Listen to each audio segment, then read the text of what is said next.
চৈত্রের শেষ দুদিন এবং বাংলা নববর্ষের প্রথম দিন, এই 3 দিন ধরে বিজু উৎসবে আনন্দে মেতে ওঠে পার্বত্য চট্টগ্রামের পাহাড়ি জনগোষ্ঠী। ত্রিপুরা, মারমা ও চাকমাদের এই উৎসবের নাম ভিন্ন হলেও একত্রে একে বলা হয় বৈশাখী। বৈশু, সাংরাই এবং বিজুর আদ্যাক্ষরের সমন্বয়ে তৈরি এক নাম, এক উৎসব।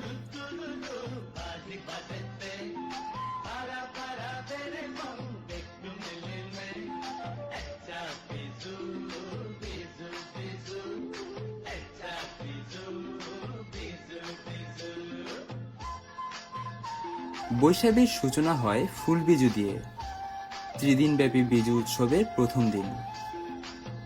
ভোরবেলা সূর্যোদয়ের সঙ্গে সঙ্গে চাকমা তরুণ তরুণীরা ঐতিহ্যবাহী পোশাক পরে বন থেকে সংগ্রহ করে বিজু, মাধবীলতা, রঙ্গন সহ নানা বনফুল।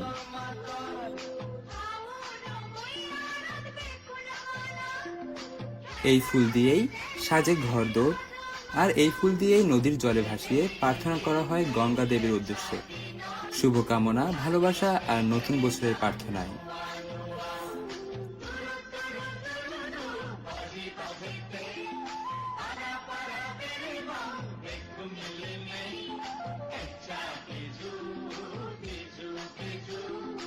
নদীর জলে দেবী গঙ্গার উদ্দেশ্যে ফুল ভাসানোর মধ্যে দিয়েই শুরু হয় নতুন বছরকে বরণ করার এই মহা আয়োজন।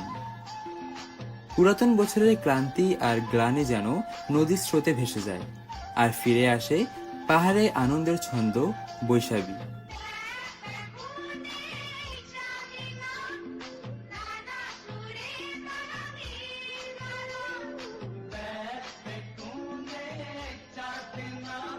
পাহাড়ি সমাজের সব মানুষ, শিশু থেকে বৃদ্ধ পর্যন্ত এই উৎসবে সক্রিয়ভাবে অংশ নেয়।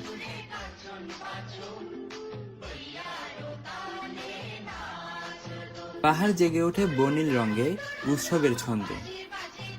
সবুজ পাহাড় যেন নদীকে রঙিন রূপে নতুনভাবে সাজিয়ে তোলে।